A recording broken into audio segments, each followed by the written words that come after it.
जी, इसमें गोस्वामी जी ने बहुत सूक्ष्मता से वर्णन किया। महापुरुषों के वचनों को हम सूक्ष्मता से समझ पाए। प्रायः ऐसा कह करके हम कहीं कहीं माताओं बहनों की अवहेलना करते हैं, कई जगह हम इसका प्रयोग कर देते हैं। अरे वो गोस्वामी जी ने लिखा है, ढोल गवार शूद्र पशु नारी सकल ताड़ना के अधिकारी। अब इसकी व्याख्या सूक्ष्मता से सुने और विचार पूर्वक। शास्त्रीय प्रमाण के अनुसार ढोल है ना, ढोल को ताड़ना चाहिए। ताड़ना मतलब उसको ठपाक चाहिए, और बेताल नहीं। शास्त्र सिद्धांत के अनुसार, संगीत शास्त्र के अनुसार तभी वो राग प्रकट कर पाएगा, तभी वो बजेगा। ढोल को हाथ जोड़ के बोलो कि साहब आप बज जाएं, नहीं बजे, उसको ताड़ना चाहिए। अब ताड़ना शब्द चारों में एक जैसा नहीं लगेगा, शब्द एक ही है ताड़ना, लेकिन ताड़ना के अर्थ अलग अलग हैं। जैसे कनक है, एक ही शब्द है कनक, लेकिन कनक कनक ते 100 गुनी मादकता अधिकाय, वा खाए बोराए जग या पाए बोराए। बोले कनक ही शब्द है। जैसे ताड़ना शब्द का हम प्रयोग केवल वही समझे कि ताड़ना देना ही नहीं, उसका अर्थ अलग अलग है। जैसे कनक शब्द है, कनक को सोना भी कहते हैं और कनक को धतूरा भी कहते हैं। कनक को धतूरा भी कहते हैं। एक कनक है जिसके खाने से बावरा हो जाएगा, और एक कनक है जिसके पाने से बावरा हो जाएगा। कनक शब्द एक ही है, लेकिन दोनों का अर्थ अलग अलग हो गया। ऐसे ही ढोल में ताड़न का तात्पर्य है उसको पीटना, लेकिन वो शास्त्रीय संगीत के आधार पर उसको ताल देना। ताल देने से ही वो राग प्रकट करता है, आनंद की उमगन करता है, ना कि प्रार्थना करने से। समझ रहे? अच्छा, गंवार, गंवार कहते हैं विवेकहीन पुरुष को। विवेकहीन पुरुष को कोई कार्य दे दो और उस पर दृष्टि न रखो तो कार्य नष्ट हो जाएगा। वहां ताड़ने का तात्पर्य उसको पीटना नहीं है, उस अविवेकी गंवार पर दृष्टि रखो। जो आपने कार्य सौंपा है, जो भी कार्य उसका है, उस अविवेकी पर दृष्टि रखना ताड़ना हुआ। उस पर दृष्टि रखो, क्योंकि वो अविवेकी है, गंवार है, वो कार्य प्रणाली ठीक जानता नहीं। आप जहां त्रुटि होता संभाल लेना तो वो संभल जाए, क्योंकि वो गंवार है। और शूद्र, शूद्र का तात्पर्य होता है शूद्र। वैसे जो वर्ण व्यवस्था में शूद्र का प्रादुर्भाव सबसे श्रेष्ठ जगह से प्रादुर्भाव है। वर्णन आता है, ब्राह्मणोष मुखमाशीत बाहु राजन्य कृतः उरुददस जद वैश्या पदभ्याग्यं शूद्रो जायत। भगवान के श्री चरणों की ही वंदना होती है प्राय। आपने देखा सबके श्री चरणों की, और शूद्रों का प्रादुर्भाव श्री चरणों से हुआ है। कोई ऐसा न समझे कि शूद्र का मतलब निकृष्ट होता है। यहां शूद्र का तात्पर्य, जब से किसी से कहते हैं कि शूद्रवत आचरण करता है, मतलब शास्त्र विरुद्ध, सदाचार के विरुद्ध आचरण करना, शूद्रवत आचरण की तरफ संबोधन किया जाता है। यहां कहा गया कि शास्त्र की सम्मति, शास्त्र के शासन के अनुसार आचरण हो, सदाचार परायण हो। शास्त्र जिसके लिए जो विधान करता है, शास्त्र शासन स्वीकार करना, यहां शूद्र के ताड़न की बात कही गई। यहां शूद्र ताड़न का तात्पर्य डंडे से प्रहार करना नहीं, समझना।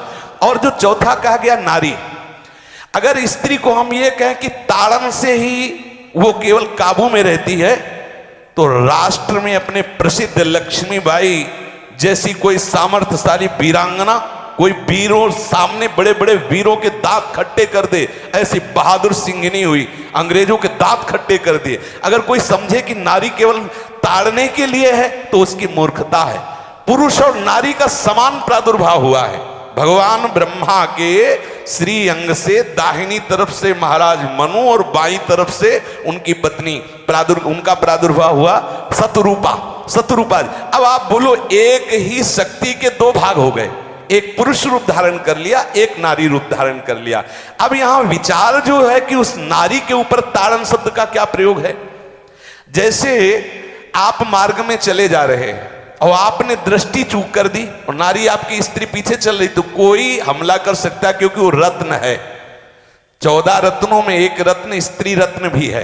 स्त्री को रत्न कहा गया है।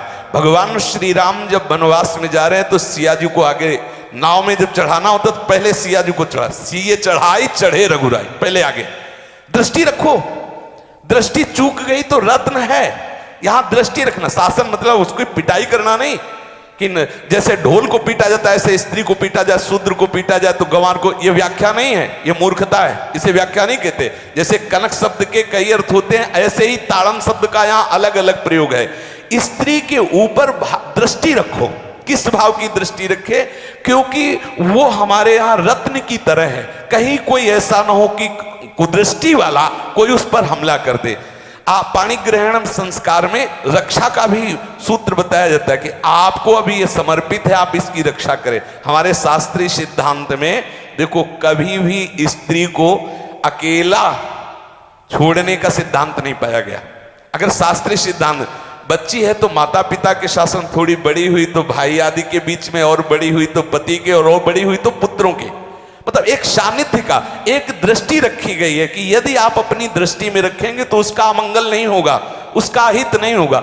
ये जो जैसे मानो कोई सी स्त्री को अकेला कोई पा गया और कुमार्गगामी वृत्ति वाला हुआ, तो आज जो घटनाएं सुनने को मिलती हैं, अगर हमारी दृष्टि हो उस पर तो ऐसा नहीं हो सकता। और दूसरी बात यह है कि स्त्री को बुद्धि स्वरूपा भी माना गया। भगवान से भीष्म जी कहते हैं, मैंने अपनी कुंवारी कन्या बुद्धि को, हमारी कुंवारी कन्या है बुद्धि, सदैव सुरक्षित रखा है, आज आपके चरणों में समर्पित करते हैं। तो शास्त्र शासन के द्वारा बुद्धि को सदैव अपने अधीन रखो, कहीं बुद्धि कुमार्गगामी ना हो जाए। यहाँ स्त्री के ताड़न का केवल एक सूत्र है कि आप उस पर दृष्टि बनाए रखें, कहीं स्त्री रत्न कहीं अपवित्र ना हो जाए, कहीं दूसरे का किसी तरह से कुमार्गगामी लोगों का ऐसा कोई बर्ताव ना हो जाए, इसलिए सावधान। वहां उसको पीटने का शब्द नहीं है कि ढोल गवार शूद्र पशु नारी सकल ताड़ना के अधिकारी। ताड़ना का तात्पर्य वहां पीटना नहीं तो विद्वता में देखो तो एक से एक, साधुता में देखो तो एक से एक, वीरांगना देखो एक से एक, ऐसा नहीं कह सकते। क्योंकि जो सामर्थ्य पुरुष में वही सामर्थ्य भगवान ने स्त्री में भी दी,